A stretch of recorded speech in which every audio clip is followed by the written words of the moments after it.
Bismillahirrahmanirrahim. Subhanaka la ilma lana illa ma 'allamtana innaka antal alimul hakim. Allahumma shalli wa sallim ala sayyidina Muhammad wa ala alihi wa sahbihi ajma'in. Amma ba'du. Saya tidak akan cerita tentang perspektif kesehatan karena ini wilayah yang nangani kesehatan. Mereka lebih spesifik, lebih tahu. Tapi saya akan cerita tentang sejarah kurban. Tanggal 17 Juli yang lalu kami pas sowan Pak Quraisy Shihab. Beliau adalah teman Profesor Zaini, abahnya Mbak Ova ketika di Al-Azhar. Ketika Profesor SMA di sana, Pak Quraisy, itu Pak Zaini kakak angkatannya. Jadi dekat sekali dan alhamdulillah kemarin Mbak Najwa juga sambung langsung sama Profesor Ova lewat adik saya, Mama itu. Dan ini itu Bufa, sangat penting ya. Jadi kalau dalam tradisi agama itu silaturahim adalah menyambung sesuatu yang seharusnya tersambung. Saya masih ingat pesanan Pak Zaini, berkali-kali beliau bilang saya, agama yang masuk negara enggak konflik itu diantaranya paling spesial itu Indonesia. Karena para wali ini mendampingi kultur daerahnya tapi tidak benturan. Misalnya kalau orang Jawa dulu pakai sesajen di sawah-sawah, katanya dimakan penunggunya. Ya penunggunya sawah itu kalau dulu ya pikirannya itu makhluk gaib. Di era modern ya penunggunya itu ya kambing, ayam itu. Jadi ya memang yang makan itu akhirnya. Tapi dulu itu aneh diistilahkan dimakan penunggunya. Kalimat penunggu itu apa ya gak jelas, apa dengan tanda petik apa penunggu betul gak jelas. Wali-wali datang tidak mengkafirkan itu tapi terus dirubah jadi sedekah ke tetangga-tetangga. Jadi kultur itu enggak dilawan tapi cukup diubah jadi makani demit menjadi sedekah ke tetangga. Nah cerita kurban juga seperti itu. Dulu tokoh-tokoh Quraisy penunggu Ka'bah itu dulu sudah ndak tauhid, sudah musyrik kalau dalam bahasa agama. Itu di mana-mana termasuk kebutuhan pokok manusia itu kalau kumpul-kumpul itu makan-makan. Itu mulai dulu. Terus korbannya itu ya pasti perempuan mulai dulu. Jadi hanya bagian masak, boleh makan nanti ngenteni luyan itu, ngenteni bekas-bekasnya. Sehingga yang nyortir Abu Jahal CS itu. Jadi yang kurban harus hewannya bagus, spesial, bahkan nggak boleh dikawinkan. Hewan yang mau dikorbankan itu nggak boleh dikawinkan, nggak boleh pernah dikendarai, nggak boleh pernah dipakai bajak sawah dan sebagainya. Semuanya serba spesial. Nanti dikorbankan di Ka'bah, yang dijual Ka'bah. Nah pertanyaannya, Ka'bah ini nggak memakan daging, yang untung ya ketua-ketuanya ini, karena Ka'bah nggak doyan daging. Dan itu ya di atas namakan Allah, ini demi taqarrub ila Allah, demi. Sehingga mereka bilang waqalu hadhihi an'amu wa harsun hijrul la yat'amuha illa man nasa'u bi za'mihim. Ini hewan kurban harus spesial dan yang berhak makan hanya orang-orang spesial, yaitu para penunggu Ka'bah, para sadanatul bait. Tapi karena mereka sudah tidak benar, tidak jujur, Islam mau merubah tradisi itu. Tapi kalau tradisi itu dirubah, maka Islam akan terkenal pelit karena dari acara makan-makan menjadi tidak ada makan-makan. Jadi kadang kebenaran itu harus diganti dengan sesuatu yang tidak ekstrim. Karena tadi dari acara makan-makan menjadi sama sekali nggak makan-makan. Maka terus diganti oleh Islam dengan kalimat udhiyah, dengan kata kurban. Nah kenapa itu harus terjadi? Karena kurban itu sebetulnya syariatnya Nabi Ibrahim, di mana orang Mekah itu memang turunan Nabi Ibrahim. Sehingga sisa-sisa makan-makannya masih. Cuma mulai ada melenceng, ada sesajen, ada khurafat, ada bid'ah. Kemudian itu mulai masalah. Terus Rasulullah Muhammad SAW datang ingin benahi itu. Tapi yang dibenahi adalah menghilangkan kemusyrikannya, bukan makan-makannya. Akhirnya diganti oleh udhiyah. Nah kenapa ada kurban? Kalau dalam banyak literatur, Nabi Ibrahim alaihissalam itu Nabi yang paling dengan tanda kutip mengklaim kalau beliau itu orang paling sayang kepada Allah, paling dekat kepada Allah. Nggak ada yang dicintai selain Allah. Beliau memaklumatkan itu baik secara lisan maupun di gemuruh hatinya, di bisikan hatinya, di detak jantungnya, pikirannya seperti itu. Pas itu beliau belum punya putra karena beliau termasuk lambat punya anak. Suatu saat ditakdir punya putra yaitu Ismail. Pas seneng-senengnya jalan, pas seneng-senengnya punya anak, sama Allah disuruh nyembelih. Anak kamu harus kamu sembelih. Ibrahim kaget. Kenapa ya Allah? Kamu adalah orang yang sering ngomong bahwa yang paling kamu cintai saya. Tapi setelah ada anak kamu, kayaknya enggak. Protes Nabi Ibrahim, Pak. Yang benar Gusti, iya harus anak kamu. Karena beliau kadung janji, kadung komitmen yang paling dicintai Allah, tidak ada yang lain. Saya akan mencintai engkau ya Allah, meskipun harus mengorbankan anak saya. Singkat cerita terus disyariatkannya kurban itu. Ketika Nabi Ibrahim berkomitmen melaksanakan perintah itu, Ismail juga mau nurut, bersama Allah diganti oleh hewan kurban yang bernama kambing itu. Sehingga versi cerita itu bahwa Allah akan maklumi ketika orang mencintai Allah secara serius, bersamaan dengan itu orang juga mencintai anaknya dengan proporsi masing-masing. Itu di khazanah-khazanah yang saya baca. Versi kedua, tapi ini nanti nggak perlu dipertanyakan. Nanti kalau UGM tanya itu versi yang paling baik, yang paling benar gimana? Yang tanya juga bid'ah, yang jawab juga bid'ah nanti. Karena itu wilayah yang kadung terjadi. Jadi kalau dalam ilmu hadis itu, kalau kadung terjadi, buat kamu unggulkan yang mana, tetap saja yang terjadi hanya satu, mau kelewat. Beda dengan istihad solusi. Karena mau terjadi ya kita uji coba. Kalau nggak cocok yang A ya cocok alternatif B, alternatif C. Kalau sudah kelewat, mau gimana? Kalau salah ya salah aja kan. Versi kedua begini. Semoga versi kedua ini yang benar. Kalau ini benar, keren. Nabi Ibrahim itu memaklumatkan diri. Kalau dalam bahasa Arab itu iddia itu mengklaim bahwa dia adalah orang yang paling sayang terhadap makhluk Allah, semua hamba Allah. Terus beliau diterbangkan ke langit. Ya karena UGM ini lembaga akademik, nanti saya baca teksnya. Kalau bahasa Arabnya itu takbirnya. Diterbangkan ke langit, ke alam malakut. Ya tidak usah ditanyakan, tanya terbang gimana, ribet nanti itu. Setelah diterbangkan di langit, wa kadzalika nuri Ibrahim malakutas samawati wal ardh, diperkenalkan alam langit, terus dipertontonkan. Itu ada sekian hamba Allah yang nyabu, yang ngefly, yang dugem, pokoknya yang maksiat-maksiat itu. Ibrahim ditanya sama Allah, gimana itu mereka menurut kamu? Damirhum, habisi saja Allah. Mereka makan rezekimu, hidup di bumimu, tapi mereka tidak mengindahkan engkau. Matikan saja. Sama Allah diturutin. Jalan-jalan lagi sampai 3 kali peristiwa tempat-tempat maksiat itu dihabisin sama Nabi Ibrahim. Beliau minta sama Allah supaya itu dihabisin. Singkat cerita terus beliau diturunkan sama Allah. Setelah diturunkan ya Allah tidak jawab, tidak apa. Allah itu punya sunnah, punya tradisi, dengan nabinya itu tidak jawab. Suatu saat Nabi Ibrahim disuruh bunuh anaknya, disuruh nyembelih. Protes kan? Huwa samratu fuadi, ini kekasih saya, putra saya, kenapa engkau nyuruh membunuh? Terus kata Allah, kamu tidak ingat di malam kamu saya mi'rajkan melihat hamba-hambaku, dan itu yang bikin aku, dan saya cinta sama mereka yang bikin saya. Kamu enak saja minta dibunuh. Sengkerian gantian saya yang minta, kamu tidak nurutin gitu. Kamu pas minta saya tidak tak pikir, langsung tak turutin. Kenapa saya yang sekarang minta kamu mikir gitu. Tapi huwa samratu fuadi, itu buah hati saya. Lah memangnya makhluk-makhluk itu makhluk siapa? Saya yang bikin. Kamu enak saja nyuruh bunuh. Nah semenjak itu jadi kearifan kita. Makanya Mbak Ova ini kalau guyonan di dunia kiai, kalau ada majikan bentak pembantunya yang salah meletakkan piring atau gelas, pasti cara berpikir mesti pembantunya tidak cantik. Karena kalau salah tok kok dia cantik, itu mesti mikir. Nggak bisa orang bentak orang cantik gitu. Jadi sama, misalnya saya janjian sama Gus Fikar ya. Janjian, Gus datang hari Senin gini-gini, ternyata beliau nggak datang. Kalau saya tidak punya utang, tidak atasan saya pasti marah. Sudah janji kok gini-gini.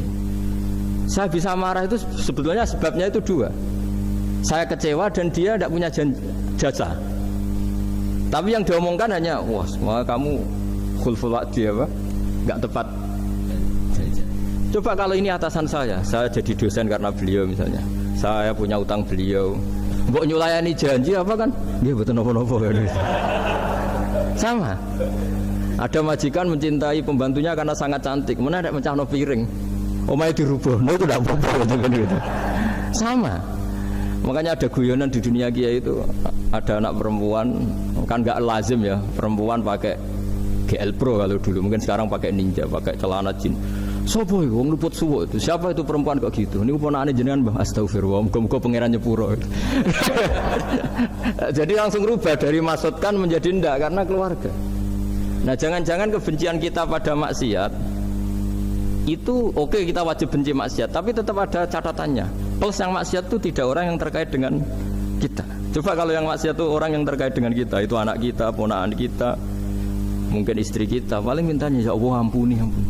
Sama-sama maksiat, yang satu minta dihabisin, yang satu kita minta diampuni. Fair gak kita sebagai manusia? Tidak fair. Tidak fair. Nah, iya gak fair ya? Apa ya fair? Mikir. Makanya kalau ada guyonan, ya itu tadi, ada supir salah dimarahin, pasti supir ini belum pegang rahasia. Tapi kalau sudah megang kartu, si majikannya punya apalah gitu, simpanan gitu, wah ini megang, berani marah gak? Ini dokter kelik juga ada masalah. Itu pengalaman sekali. Jadi itu guyonan kiai. Makanya jadi manusia itu gak pernah adil sebenarnya. Makanya Allah pernah mensifati manusia itu wa kanal insanu zaluman jahula. Manusia itu sangat zalim dan sangat bodoh.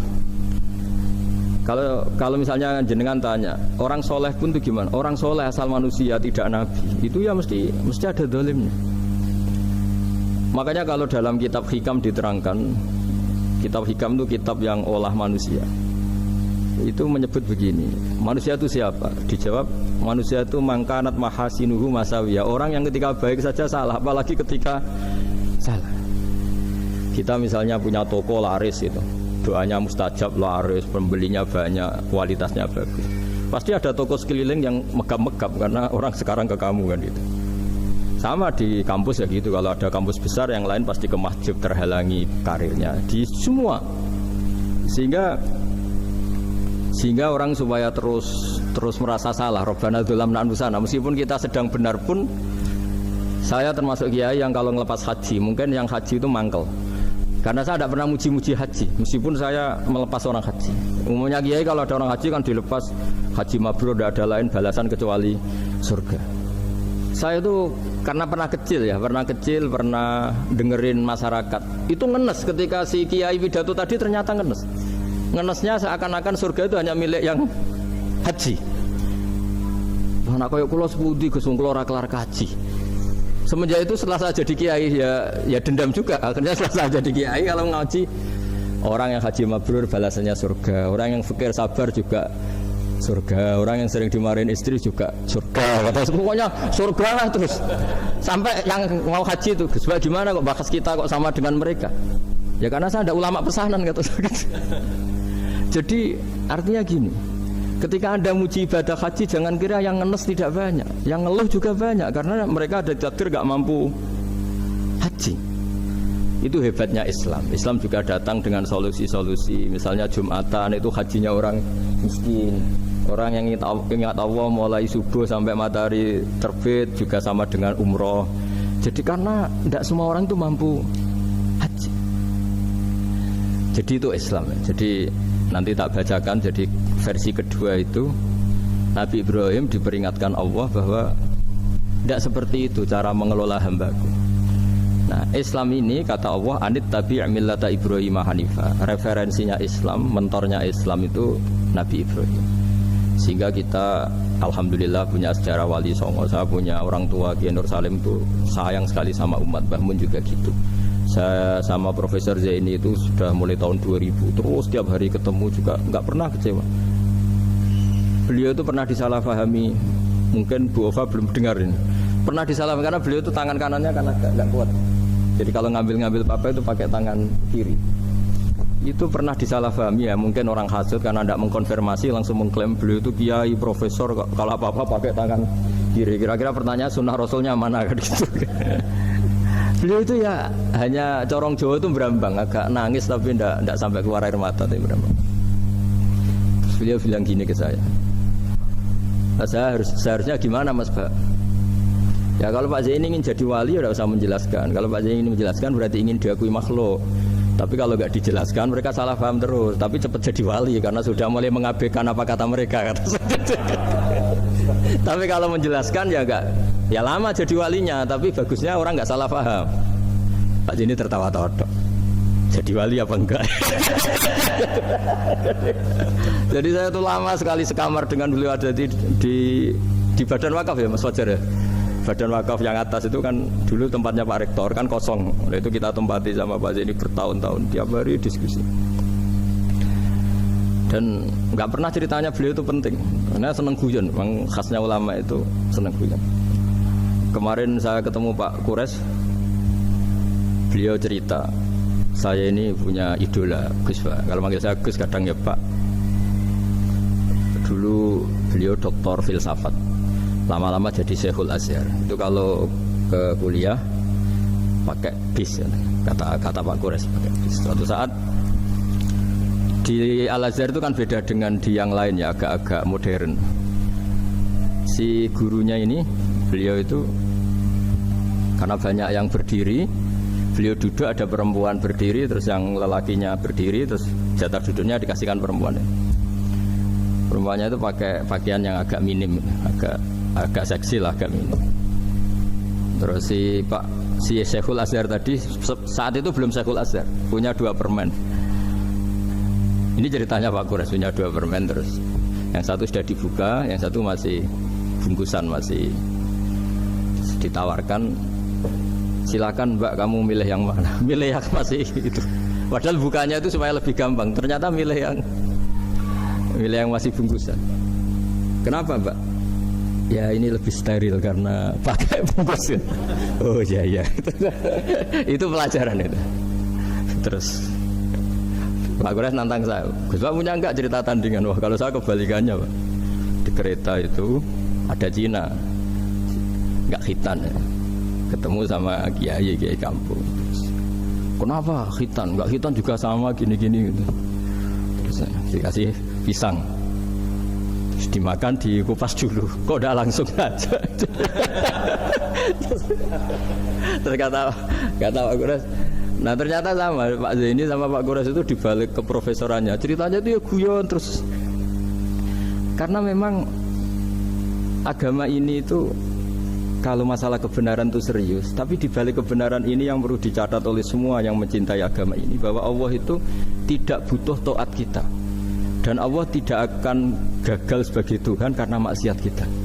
La tanfa'uhu ta'atuhum wa la tadurruhu maksiatuhum. Allah tidak akan ngefek ketika semua orang taat ya gak ngefek, semua orang maksiat juga gak ngefek. Karena Allah ini zat yang punya eksistensi sejati, sehingga hubungan kita dengan Allah itu tidak ngefek ke Allah, tapi ke kita sendiri.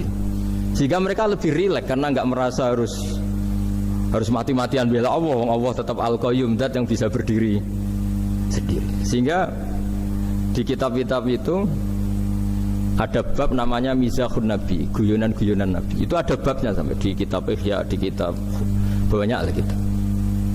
Masyhur itu suatu saat ada orang sepuh sowan ke Nabi, karena sudah sepuh beliau pamit lah, kira-kira jam segini pamit, ya Rasulullah saya mau pulang karena nanti kemalaman. Karena beliau jalan kaki yang orang sepuh. Kata Nabi, dah tenang saja di sini, nanti pulang kamu udah jalan kaki. La ahmilan naki alab ninakoh, nanti kamu tak naikkan anaknya unta. Pikirannya orang sepuh tadi, namanya anak unta itu ya kecil. Wa ma fa'altu bibni naqo, apa yang bisa saya lakukan dengan anak unta? Sudah, tenang saja. Setelah beliau ngaji lama, ya dikasih unta tua itu. Silakan kamu bawa unta saya ini. Loh, ini kan unta tua, ada anak unta. Ya meskipun tua ya anaknya unta kata. Ya tapi cerita saja. Meskipun tua juga anaknya unta. Jadi agama itu rileks. Nabi Ibrahim, kembali lagi ya karena syariat Ibrahim. Nabi Ibrahim itu pernah minta supaya nyawanya itu diperpanjang, karena beliaunya, umumnya orang itu kan ingin nyawa panjang, ingin umurnya panjang. Beliau yakin penting nyawa panjang, umur panjang. Allah tidak jawab gak apa. Suatu saat ada tamu, orangnya itu sepuh sekali.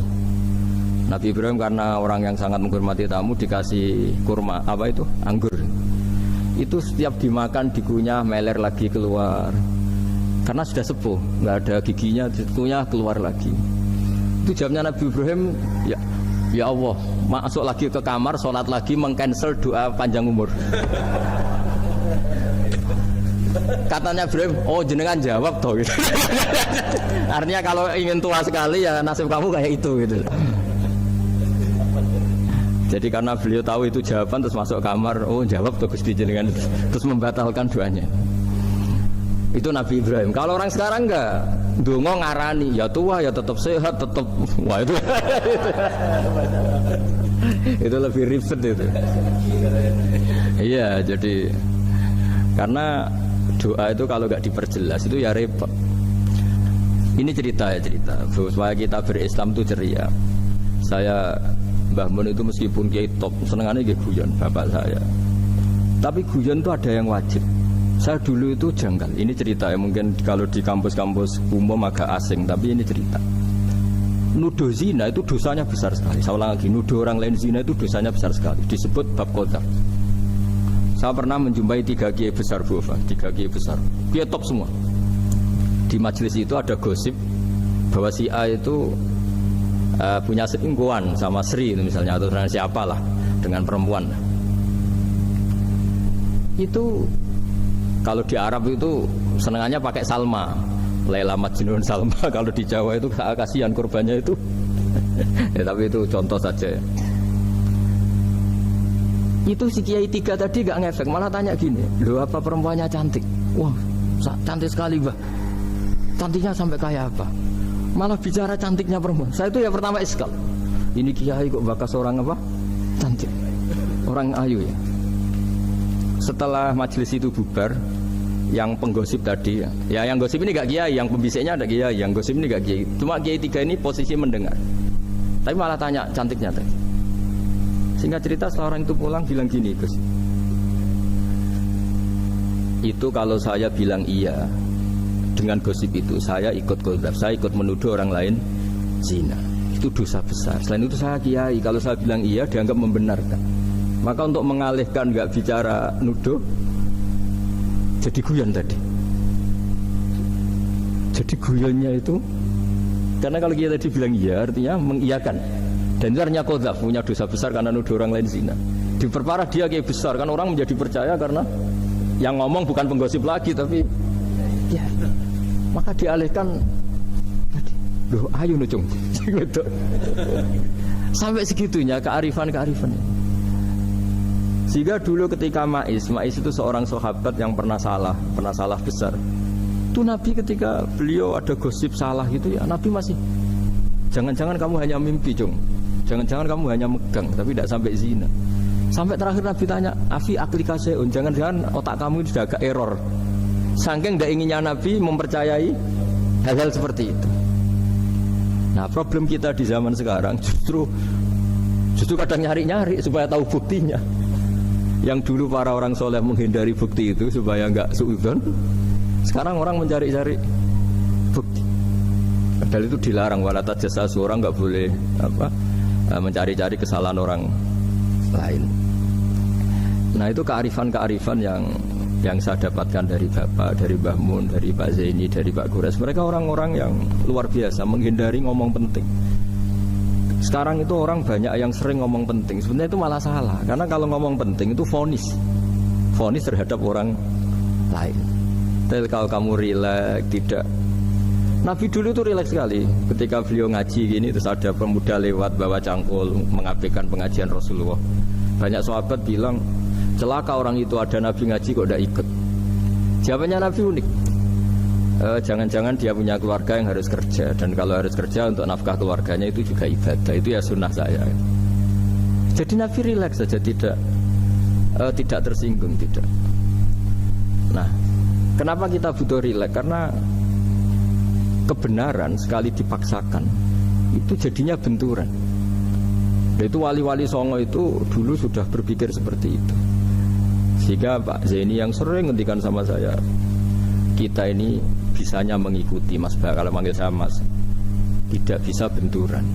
Sehingga tadi ada modifikasi dari sesajen menjadi sedekah, dari apa menjadi apa, jadi tidak langsung benturan. Dan itu khazanahnya bacaan-bacaannya banyak sekali, termasuk peristiwa Udhiyah tadi. Jadi dulu kurban itu dipakai ajang orang-orang tokoh Quraisy supaya dapat daging yang bagus, di atas namakan Ka'bah. Jadi agama ini dijual mulai dulu.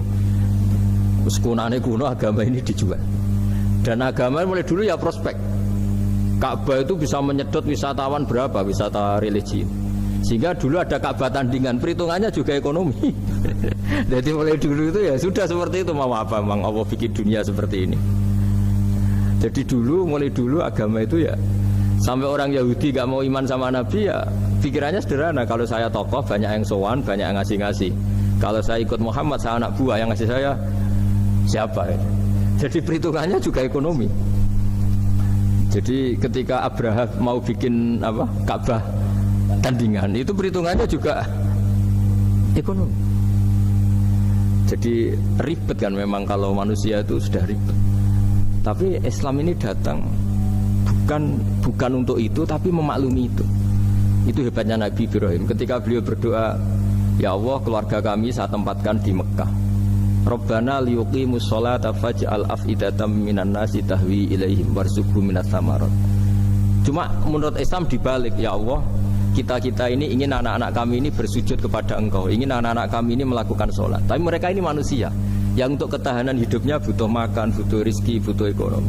Maka tolong ekonominya dijaga ya Allah. Jadi dibalik, demi sholat menjaga ekonomi. Jangan dengan demi ekonomi meninggalkan sholat.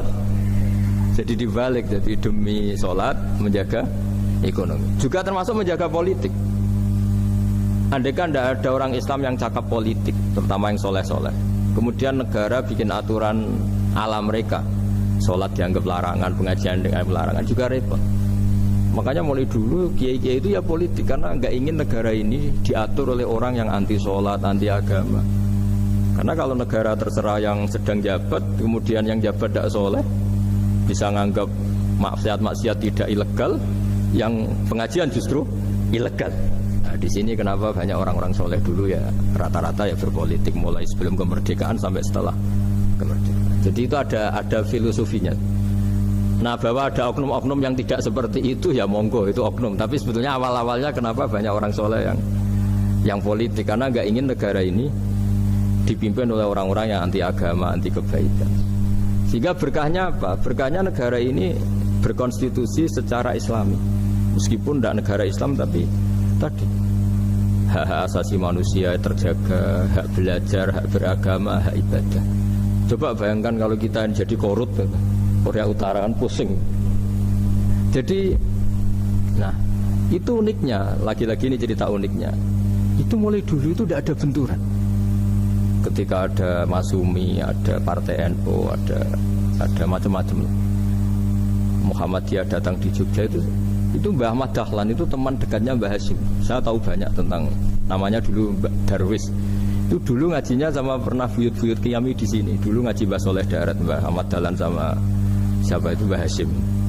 Ketika di Mekah yang Mbah Ahmad Dahlan ngaji Syekh Khotib Minangkabau itu ya sama Mbah Hasyim. Nah kebetulan Mbah Ahmad Dahlan hidup di Jogja yang zaman itu sudah khurafatnya kayak apa, karena ada sistem agama yang sangat, menurut beliau sangat jauh dari Islam yang murni. Terus beliau revolusinya seperti itu. Yang Mbah Hasyim tempat di Jombang. Nah itu kan murni ilmu sosial, murni muqtadul khal. Terus beliau punya metode yang berbeda, tapi nggak masalah, mulai dulu nggak masalah. Kemudian yang, jadi kalau yang kadang-kadang memasalahkan tuh ya memang yang nggak tahu masalah. Sebenarnya dulu itu ya biasa aja, karena ya itu urusan metode, urusan. Saya teruskan masalah udhiyah. Jadi yang diceritakan Nabi Ibrahim tadi, bahwa benci seseorang kita atas namakan maksiat itu tidak segampang itu. Karena jangan-jangan kebetulan yang maksiat itu keluarga kita. Apakah kita punya kebencian yang sama saat yang maksiat itu keluarga kita, atasan kita, teman kita? Ya kayak tadi, kalau saya corong jo dibelanjani janji, ada orang janji sama saya nggak tepat waktu, saya bisa marah, itu pasti sebabnya jelas. Itu bawaan saya nggak berjasa sama saya. Kalau kata dokter Kelik nggak cantik ya. Tapi kalau itu orang yang misalnya rektornya bilang, maaf ya saya tidak bisa datang hari ini, tidak apa-apa. Pasti manut itu. Atau yang nyelain janji kiai itu, so nggak ngurus itu teko itu. Ini betul nopo-nopo. Gayane aja kita marah karena khulful wa'di apa ingkar janji. Sama. Intinya Nabi Ibrahim itu coba kalau yang maksiat itu anak kamu berharap saya ngasih tobat kan, bukan langsung tak habisin kan. Intinya Allah ingin bilang ke Nabi Ibrahim, andai kan yang maksiat itu anak kamu, ingin saya menghabisi apa tak kasih tobat? Ya kasih tobat ya. Ya seperti itu saya yang bikin. Maka di Al Azhar sana kalau cerita orang-orang alim itu masyhur, ada tempat maksiat mau dihabisin sama orang-orang yang sangat keras. Ketemu Syekh Mutawalli Sa'rawi, ditanya, andai kan mereka mati saat maksiat, itu mereka ke surga apa ke neraka? Ya ke neraka. Terus ditanya sama Syekh Mutawalli, kalau mereka ke neraka, akan adzalika muradan Nabi? Apa seperti itu yang digedaki Nabi, umatnya mati terus masuk neraka karena belum tobat?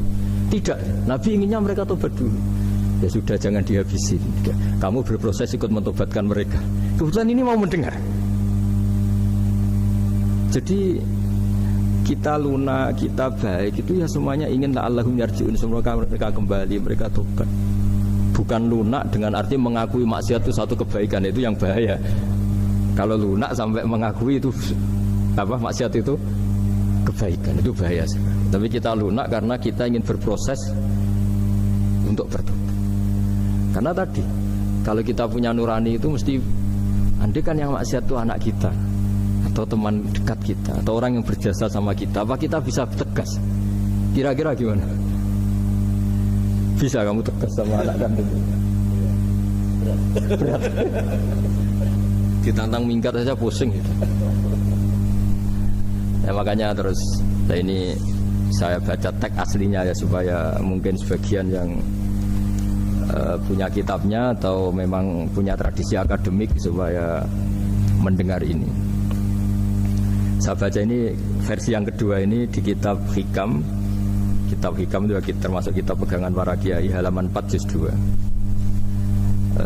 Diredaksikan gini, waqat adzabahu ta'ala, ini masih tentang kurban. Waqat adzabahu ta'ala khalilahu Ibrahim fi ba'di mawatinihi al-azimah. Jadi Allah kalau dalam bahasa Arab memberi teguran itu namanya takdib. Makanya kalau orang nakal itu, kalau orang Jawa bilang kurang ajar. Sebenarnya ajar itu kan tahun ajaran baru. Ajar itu kan barang baik. Ya kan disebut tahun ajaran baru. Pengajaran, ajar itu kan barang baik. Ini kalau kurang ajar berarti kurang baik. Itu bahasa Arabnya orang yang kurang ajar perlu diajari. Itu kalau orang Arab bilang ditakdib. Diwarai toto kromo, diadabkan. Jadi belum punya adab diadabkan.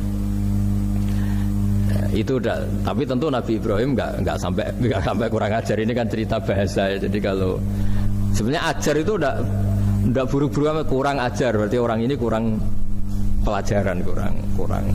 Tapi di Jawa itu agak salah kaprah. Kalau kurang ajar itu ekstrim. Misalnya duduk di meja itu disebut kurang ajar. Sebenarnya ada se-ekstrim itu. Saya teruskan ya. Terus wa 'allamahu kaifa yatakhallaqu bihadzal khuluqil karim inda tilaihi alal asrar. Teruskan anak Ibrahim annahu arhamul khalqi qal farafa'ahu wa ta'ala hatta asyrafa ala ahli ardi. Nabi Ibrahim diterbangkan ke langit sehingga melihat di bumi yang maksiat-maksiat itu. Faqala ya rabbi damirhum, habisi saja.